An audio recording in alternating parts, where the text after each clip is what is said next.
I picked up another kit from Four State QRP Group. I think this is probably the third kit that I'm going to be building. But this video is just going to be going through the box. We'll inventory all the parts, make sure everything is there. And then I plan on building this kit this winter as the weather cools down. So we still have a little summer left here in New England. But if you're interested in this kit, the Nouveau 75 Bravo, it's B now, so I changed that there. But just follow along.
Okay, the inventory is done.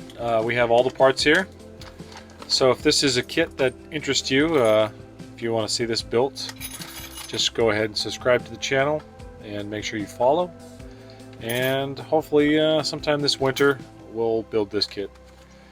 Thanks for watching.